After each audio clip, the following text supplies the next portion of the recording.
জানার জন্য কার কাছে আসলেন বলেন দেখি?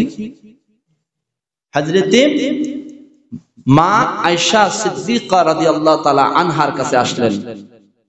আচ্ছা, এই হাদিসটি বর্ণনা করার আগে আমি আপনাদেরকে বলি, হযরতে মা আয়েশা সিদ্দিকা রাদিয়াল্লাহু তাআলা আনহা কে ছিলেন বলেন দেখি? রাসূলুল্লাহ সাল্লাল্লাহু আলাইহি সাল্লামের বিবি, অর্থাৎ স্ত্রী, সহধর্মিণী।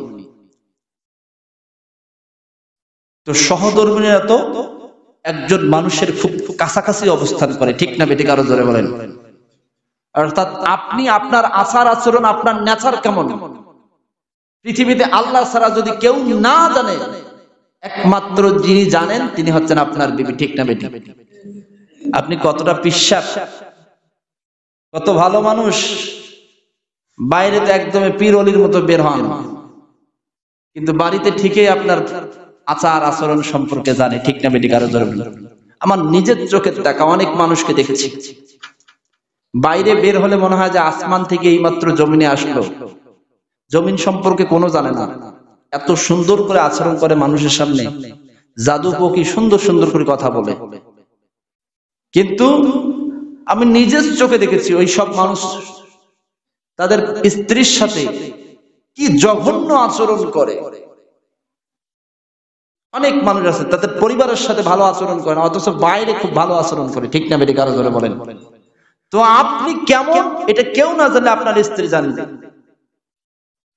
সেই সমস্ত রাসূল পাক সাল্লাল্লাহু আলাইহি সাল্লামের একজন স্ত্রী ছিলেন মা আয়েশা সিদ্দিকা রাদিয়াল্লাহু তাআলা আনহা।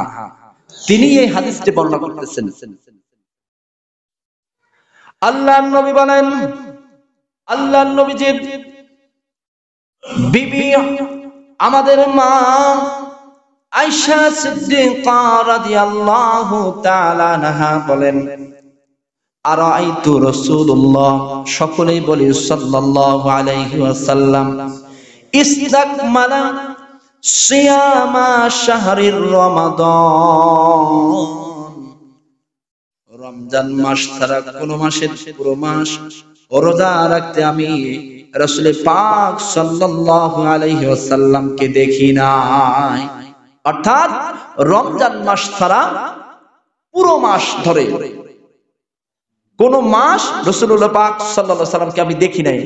কিন্তু শাবান মাসে তিনি এত বেশি পরিমাণ নফল রোজা রাখতেন, যেটা অন্য অন্য মাসের তুলনায় অনেক বেশি। সুবহানাল্লাহ বলেন। কি বললাম বলেন দেখি? যে রাসূল পাক সাল্লাল্লাহু আলাইহি সাল্লাম এত বেশি রোজা রাখতেন, যেটা অন্য মাসে রোজা রাখতেন না। হযরতে মা আয়েশা সিদ্দিকা রাদিয়াল্লাহু তাআলা আনহা এই কথাই বলেন। তিনি আবার বলেন, আমা রাআইতু আকসারা সিয়ামি মিন শাবান,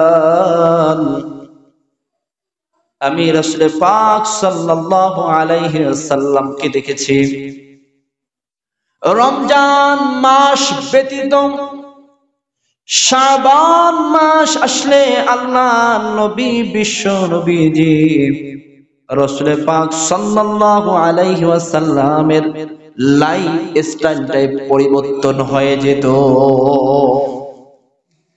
অর্থাৎ তিনি বেশি বেশি নফল রোজা রাখতেন, রাতে তাহাজ্জুদ নামাজ পড়তেন, আর আল্লাহর দরবারে বেশি বেশি ক্রন্দন করে মানুষের মঙ্গলের জন্য তিনি সর্ব অবস্থায় আল্লাহর রাস্তায় কোরবানি করতেন। সুবহানাল্লাহ বলেন।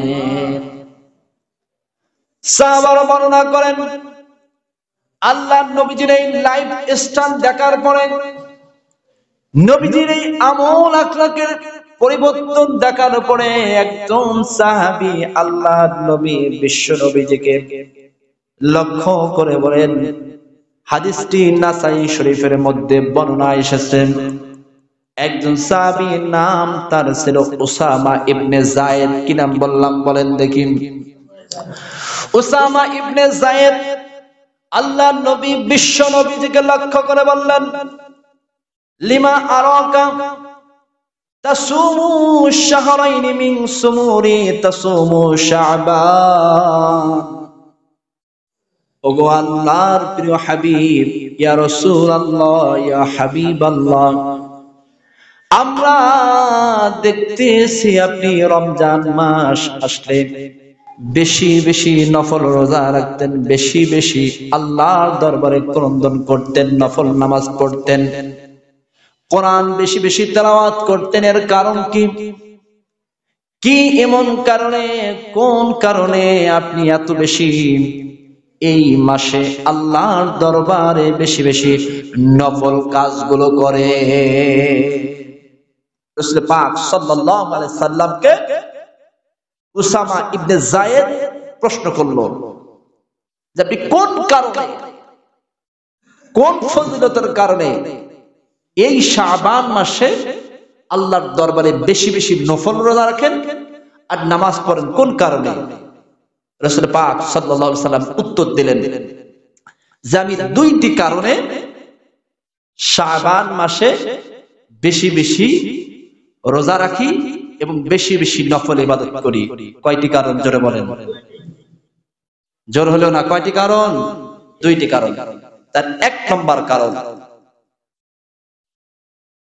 রাসূল পাক সাল্লাল্লাহু আলাইহি সাল্লাম বলেন শাবান মাস হচ্ছে এমন একটি মাস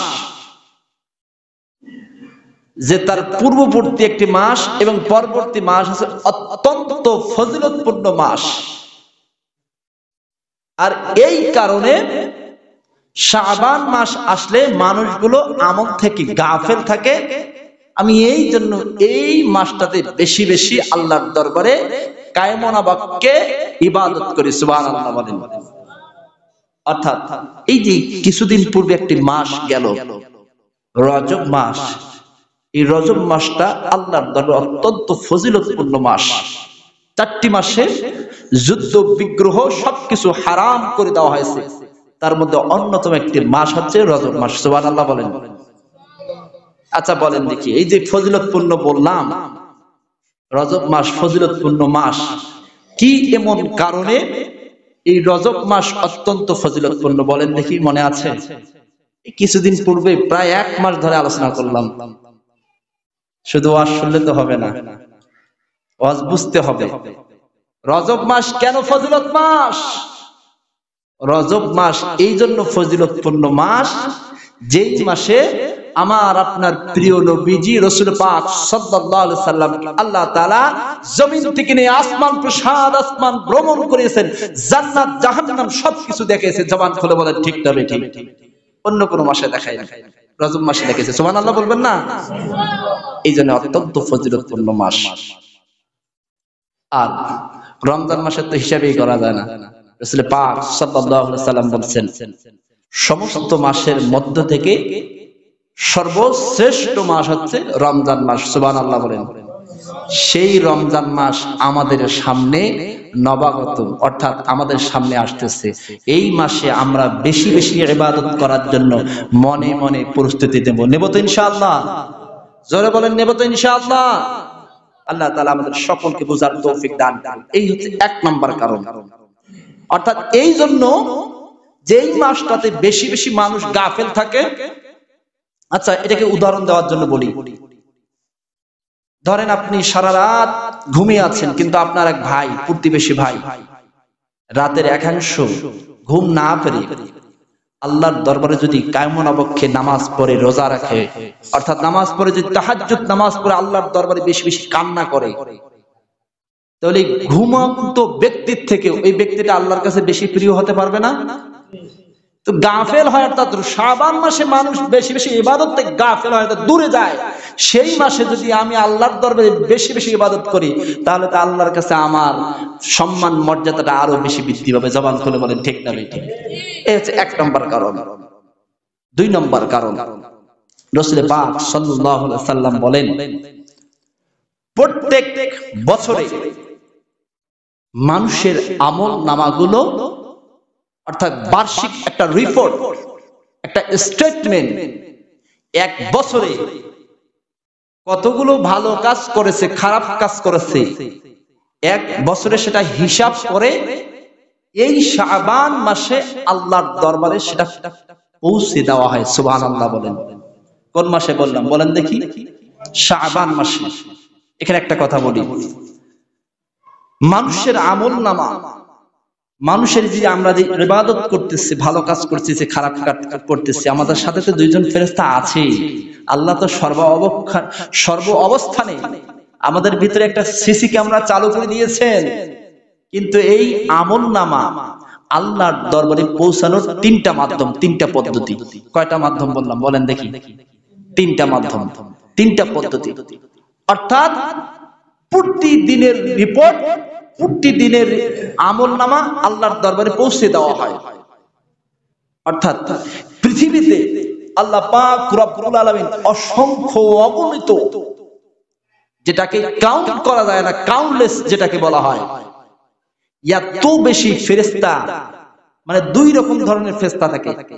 একটা আছে রাতের ডিউটি, একটা আছে দিনের ডিউটি। অর্থাৎ একদল ফেরেশতা পৃথিবীতে পরিভ্রমণ করে, সারাদিন মানুষ কি করে কি না করে সবকিছু স্টেটমেন্ট আল্লাহর দরবারে ওই ফেরেশতার যখন ডিউটি শেষ, অর্থাৎ সারাদিন ডিউটি শেষ করার পরে সন্ধ্যার সময় ওইটা আল্লাহর কাছে পেশ করে। সুবহানাল্লাহ বলবেন না? আবার রাতের বেলা আরেক দল আসে, যেভাবে আমরা একটা অফিস চালনা করি, অফিস পরিচালনা করি, রাতের বেলা আরেক দল ফেরেশতা আসে। কোন মানুষটা ঘুমিয়ে আছে, কোন মানুষটা খারাপ দৃশ্যগুলো দেখতেছে মোবাইলের মাধ্যমে, কিংবা কোন মানুষটা কোন খারাপ কাজ করতেছে রাতের বেলা ঘুম না পড়ে, এই স্টেটমেন্ট সকালবেলা, অর্থাৎ সকাল শুরু হওয়ার আগেই তারা আল্লাহর কাছে পেশ করে। সুবহানাল্লাহ বলেন।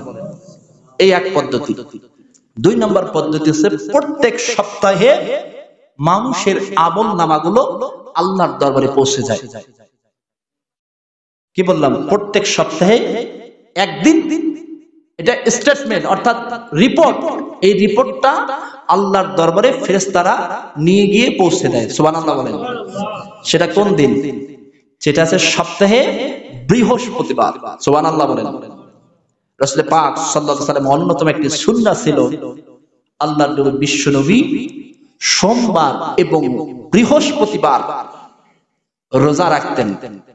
এই জন্য রোজা রাখতেন, সোমবারে আমার আপনার প্রিয় নবীজি রাসূল পাক সাল্লাল্লাহু আলাইহি ওয়াসাল্লাম দুনিয়ায় পরিভ্রমণ করেছেন, দুনিয়ায় আসছেন, এই জন্য শুকরিয়ার রোজা রাখে। সুবহানাল্লাহ বলেন। সাহাবারা প্রশ্ন করলেন, আপনি বৃহস্পতিবার কি কারণে রোজা রাখেন?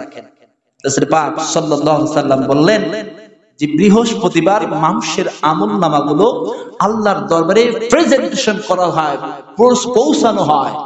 এই জন্য আমি এই দিনটাতে আল্লাহর দরবারে আমার আমল নামা যেন ভালো অবস্থায় যায়, এই জন্য বৃহস্পতিবার রোজা রাখে। সুবহানাল্লাহ বলেন।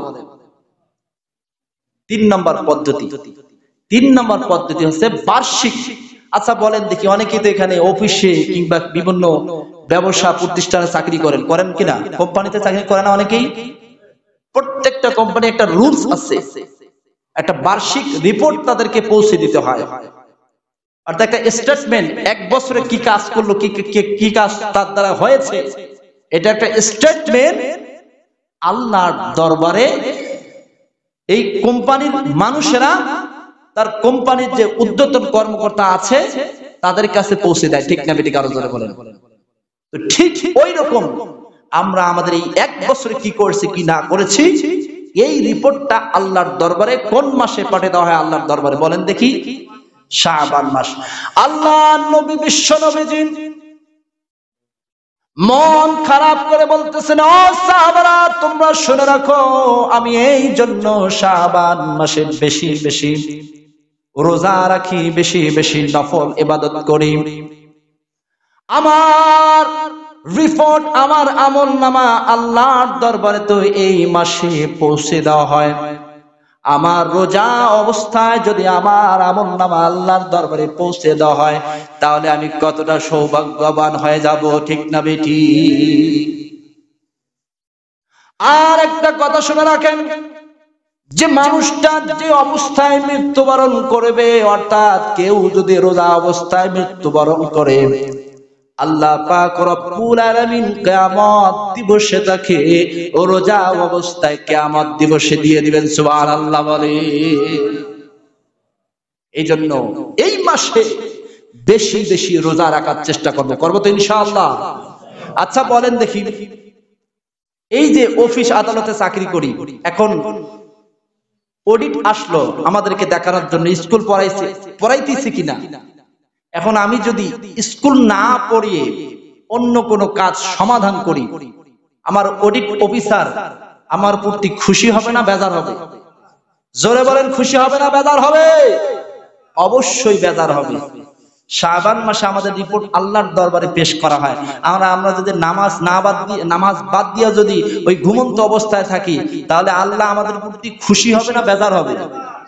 জোরে বলেন, খুশি হবে না বেজার হবে? তাহলে আল্লাহকে খুশি করার দরকার আছে না নাই? আছে। এই জন্য বেশি বেশি ইবাদত, বেশি বেশি নফল রোজা, বেশি বেশি নফল নামাজ এই শাবান মাসে আমরা করব তো ইনশাআল্লাহ।